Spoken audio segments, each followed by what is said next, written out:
नमस्कार दर्शकबिन, दिनभरका देश विदेशका प्रमुख खबरहरू समेटेको नेपाल टाइम्सको टप 50 बुलेटिनमा स्वागत छ।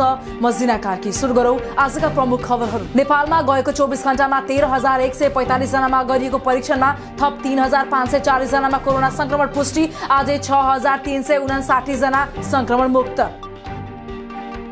आज आइतबार पनि कोरोना भाइरसको संक्रमण पुष्टि हुने भन्दा निको हुनेको संख्या धेरै। 4 दिनमा कोरोना संक्रमणबाट मृत्यु हुनेको संख्या 32 पुगेको मन्त्रालयको तथ्याङ्क। स्वास्थ्य तथा जनसंख्या मन्त्रालयले व्यक्तिगत रूपमा कोभिड-19 विरुद्धको परीक्षण गरिएको रिपोर्टको नतिजा सरकारी निकायलाई जानकारी गराउन सम्बन्धित पक्षसँग अपील। कोरोना महामारीको व्यवस्थापनका लागि संक्रमितहरूको यकिन तथ्याङ्क प्राप्त हुन आवश्यक रहेकोले सबैलाई आग्रह। विभिन्न संघ संस्था तथा नियोगहरूले गरेको परीक्षणको विवरण प्राप्त नभएको भन्दै प्रयोगशाला बाहिर गरिएका परीक्षणको विवरण पठाउन स्वास्थ्य मन्त्रालयको आग्रह। जहाँ जोसुकैले परीक्षण गरेको भए पनि विवरण पठाउन अनुरोध।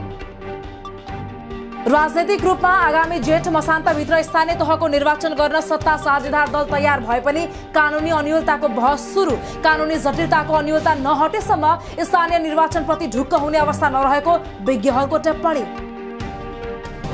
संघीय संसद सचिवालयका 21 जना कर्मचारीहरूलाई कोरोना संक्रमण पुष्टि। 176 जना कर्मचारीको एन्टिजेन परीक्षण गर्दा 21 जनामा कोभिड पोजिटिभ। अर्थतन्त्रमा देखिएका समस्याको जड राजनीतिक नभएर विकास मैत्री नीतिको अभाव रहेको अर्थमन्त्री जनार्दन शर्माको टिप्पणी। संविधान अनुसार देशको स्पष्ट अर्थनीति नहुनुका कारण अहिले अर्थतन्त्रमा विभिन्न समस्या देखा परेको तर्क। स्थानीय तहको निर्वाचनका लागि ऐन संशोधनको आवश्यकता नरहेको नेपाली कांग्रेसका नेता डाक्टर शेखर कोइरालाको तर्क। संविधान र ऐनमा भएको प्रावधान निर्वाचनका लागि पर्याप्त रहेकोले ऐन संशोधन आवश्यक नरहेको टिप्पणी।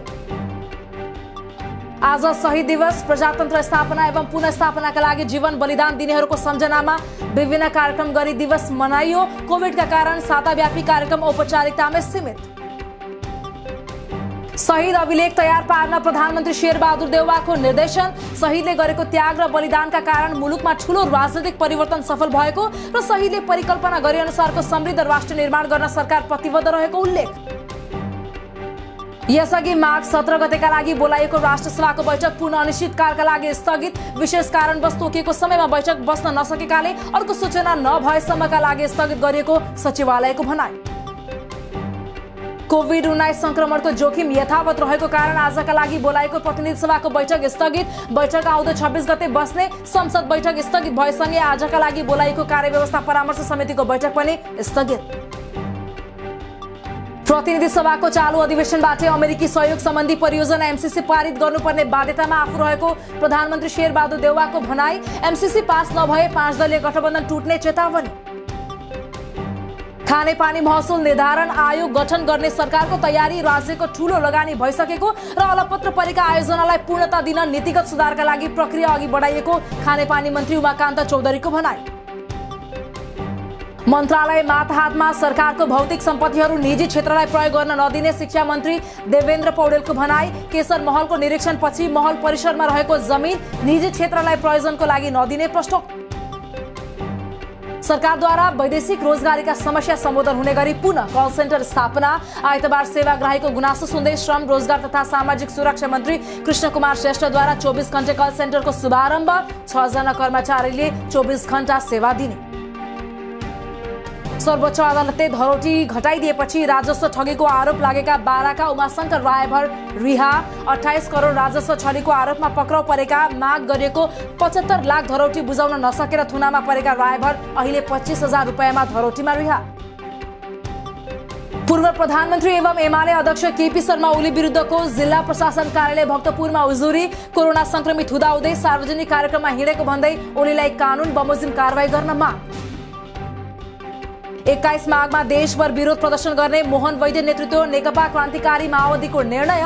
मिलेनियम च्यालेन्ज कर्पोरेसन एमसीसी र भारतले गरेको सीमा अतिक्रमण लगायतको विरोधमा प्रदर्शन गर्ने तयारी। प्रदेशको राजधानीका लागि जग्गा व्यवस्थापन गर्न आन्तरिक मामिला मन्त्री केदार कार्कीको संयोजकत्वमा कार्यदल गठन। प्रदेशको नामाकरणका लागि समन्वय र सहजीकरण गर्ने जिम्मा सामाजिक विकास मन्त्री जयराम यादवलाई दिने मन्त्री परिषद बैठकको निर्णय।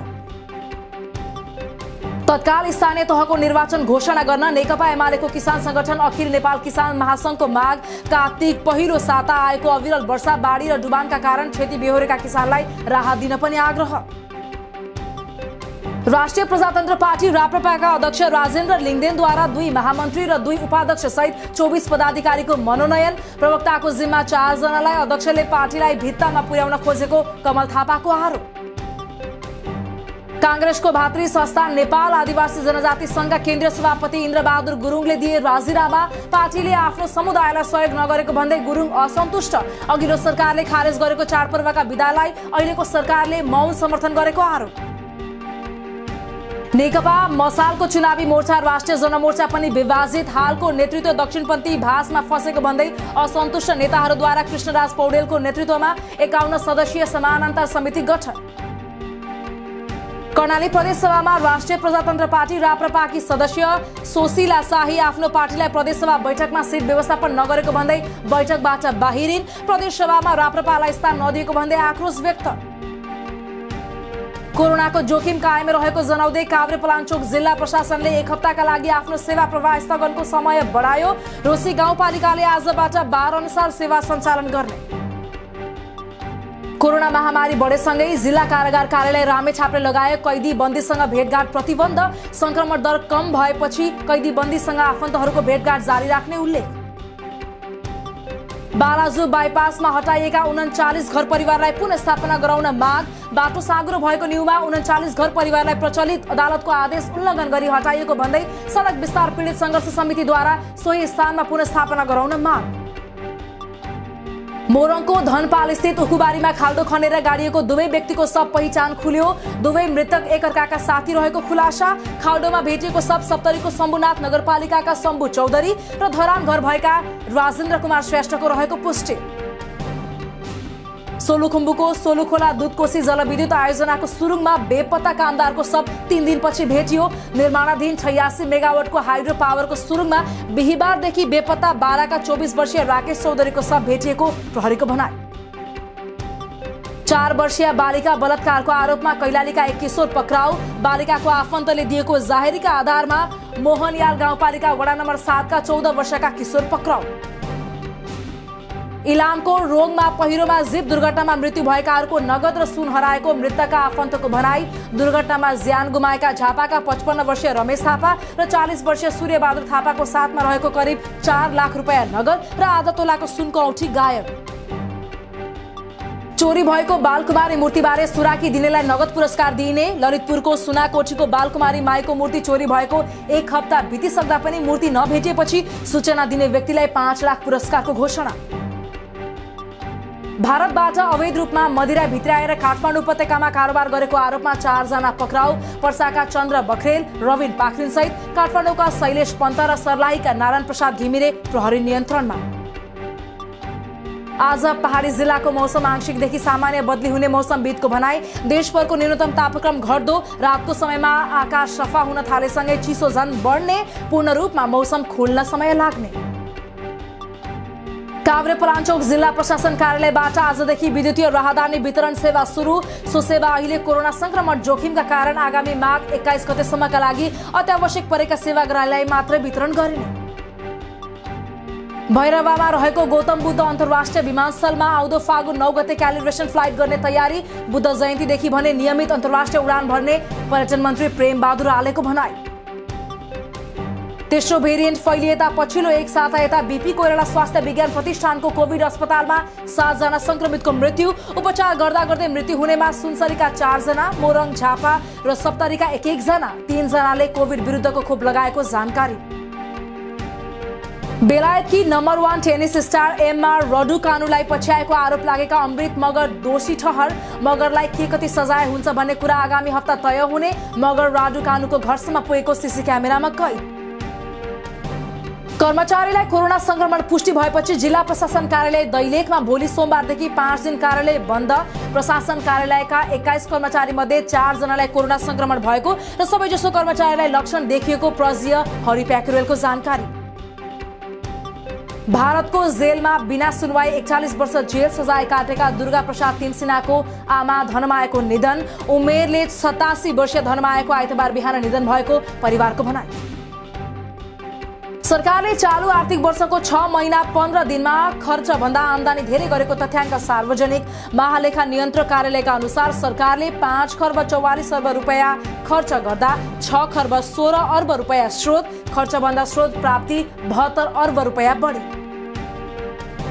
शेयर बजार परिसूचक नेप्से आज आइतबार 105.55 अङ्कले बढेर 2885.53 बिन्दुमा पुग्यो। आजै 6 अर्ब 32 करोड रुपैयाँको शेयर कारोबार। हप्ताको पहिलो दिन आज सुन चाँदीको भाउ आज केही घट्यो। सुनको भाउ आज 400 रुपैयाँले घटेर 92,200 रुपैयाँ कायम हुँदा चाँदी तोलामा 15 रुपैयाँले घटेर 1250 रुपैयाँमा कारोबार।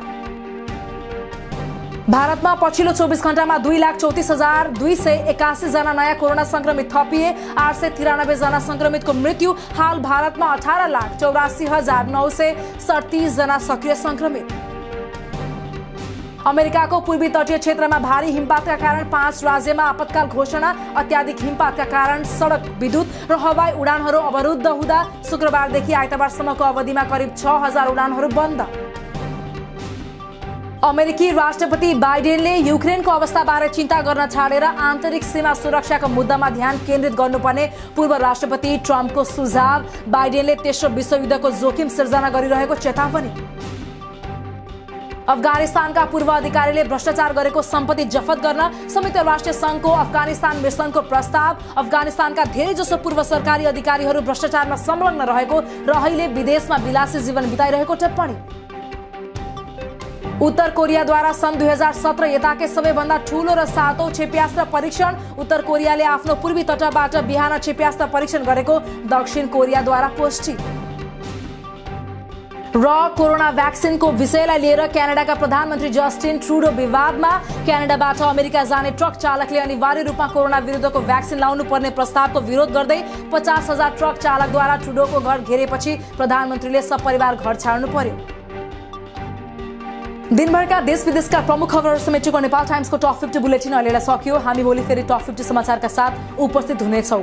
नेपाल टाइम्सको युट्युब च्यानल सब्स्क्राइब गरिदिनु भएकोमा र फेसबुक पेज लाइक गरिदिनु भएकोमा धन्यवाद। ताजा खबरहरू नेपाल टाइम्सको अनलाइन पोर्टल www.nepaltimes.net मा पनि गएर हेर्न सक्नुहुनेछ। नेपाल टाइम्स हेर्दै गर्नुहोला। नमस्कार।